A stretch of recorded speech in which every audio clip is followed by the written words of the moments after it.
हरे कृष्णा, राधे राधे। आज के वीडियो में बताएंगे हम निर्जला एकादशी के बारे में।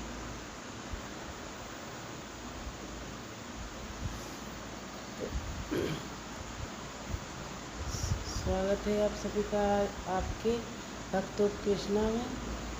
चैत मास के शुक्ल पक्ष में आने वाली एकादशी को निर्जला एकादशी के नाम से जाना जाता है। यह एकादशी वर्ष के सबसे बड़ी एकादशी में सबसे कठिन।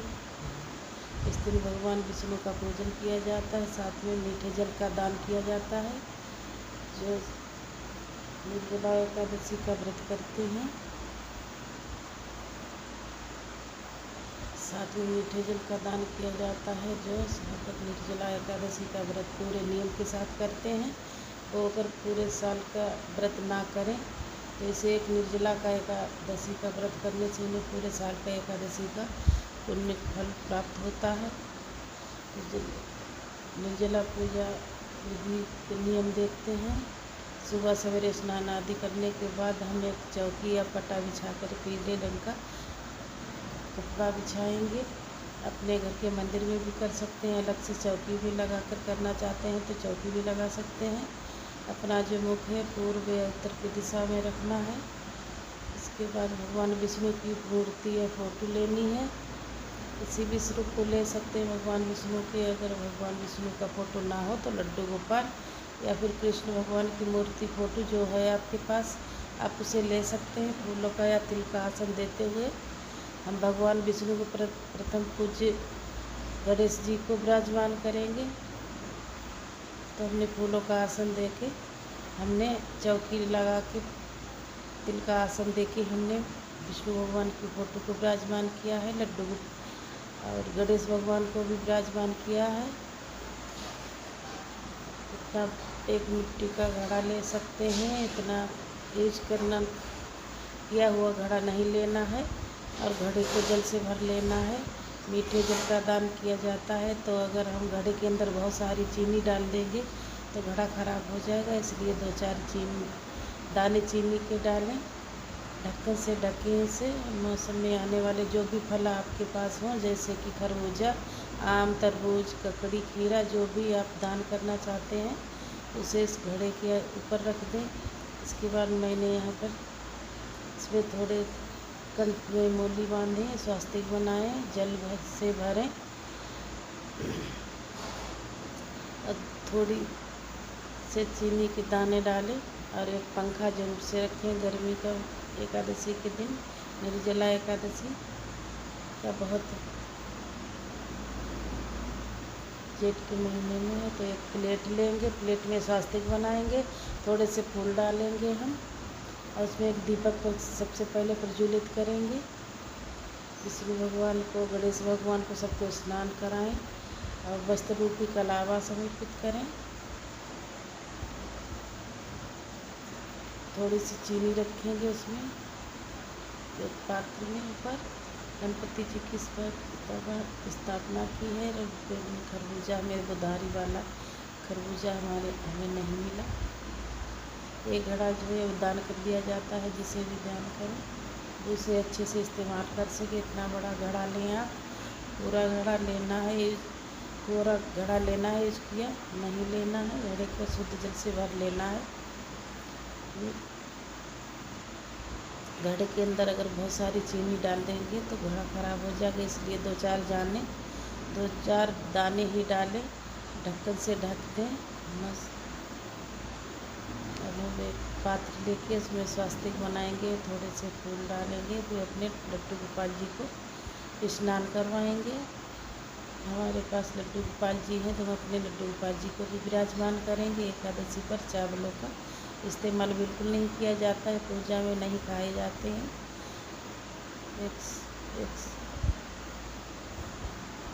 अगर आप चाहें तो डायरेक्ट चौक पर भी थोड़े से तिल डाल के दीपक रख सकते हैं। तो हमने प्लेट में रखा है दीपक स्वास्तिक बना के। चौक का पवित्रकरण करेंगे। अब हम अपने लड्डू गोपाल जी को स्नान करवाएंगे। लड्डू गोपाल जी को अच्छे से पोंछ के सुंदर वस्त्र पहना के विराजमान करेंगे। गणपति का पूजन जो है सबसे पहले उनका किया जाता है, तो गणपति जी को ज़रूर से विराजमान करें सबसे पहले। तो फिर लड्डू गोपाल जी को हम पंचामृत से स्नान करवाएंगे।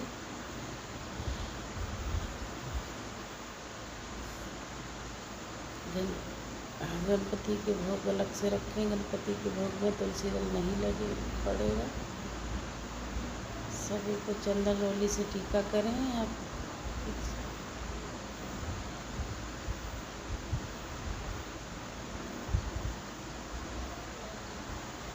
ये जो घड़ा है दान करना है, इसमें स्वास्थ्य जब बन जाता है तो बहुत से लोग इसे दान में लेने से कतराते हैं, तो हम मंदिर में रख के आएंगे। सब लड्डू गोपाल जी हमारे स्नान कर चुके हैं, विराजमान करें। दीपक सबसे शुद्ध घी का दीपक सबसे पहले प्रज्वलित करें। बहुत कठिन एकादशी होती है, बिना जल ग्रहण करें इस व्रत को रहा जाता है, कुछ भी खाया पिया नहीं जाता है।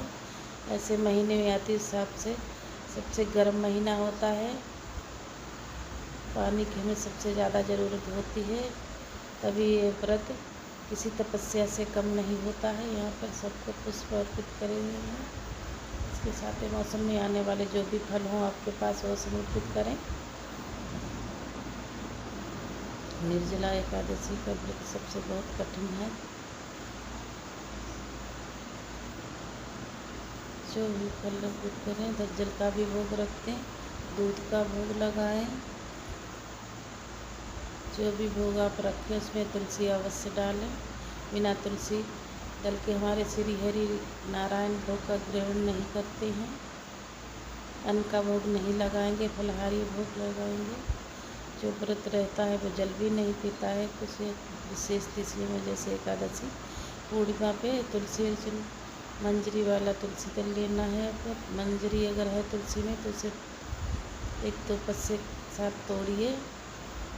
श्री हरि नारायण का 9 या 11 मंत्रों का जप करिए। तुलसी जरूर समर्पित करें चरणों में। सबसे गर्म महीने में एकादशी आती है, तो जल के दान के साथ साथ जो हाथ से बना पंखा होता है उसे बिजना भी बोला जाता है, आप उसे दे सकते हैं। साथ में लेना चाहें तो ये गंगोछा सबको तिल समर्पित करेंगे। हवन जरूर से करें। थोड़े से दीपक में तिल डालें, थोड़े से पुष्प तिल लेके एकादशी के व्रत को पढ़ लेंगे। निर्जला एकादशी की कथा पढ़ें आप। जिस एकादशी का व्रत रहा जाता है उसी की एकादशी पढ़ी, एकादशी का कथा उसी की पढ़ी जाती है। अब हम हवन करेंगे। यहाँ पे हवन करने के बाद सुंदर सी आरती करें। सबसे पहले गणेश भगवान की और फिर विष्णु भगवान की। अगर आप गर्भवती महिला हैं या फिर बच्चे हैं या बुजुर्ग हैं तो ये व्रत ना कर पाएँ तो ना रख करें। सभी की प्रेम पूर्वक आरती करे लगे गणपति जी की, श्री हरि विष्णु जी की।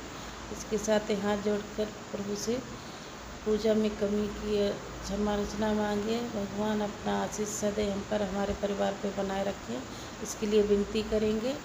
दान के लिए जो भी हमने सामान निकाला, चीनी, घड़ा, दक्षिणा, तो आप जरूर से करें। इससे कोई कमी होगी पूजा में तो वो पूरी हो जाएगी। हमारा वीडियो अच्छा लगे तो लाइक कमेंट शेयर जरूर से करें। नए हैं तो सब्सक्राइब करें। मिलती हूँ।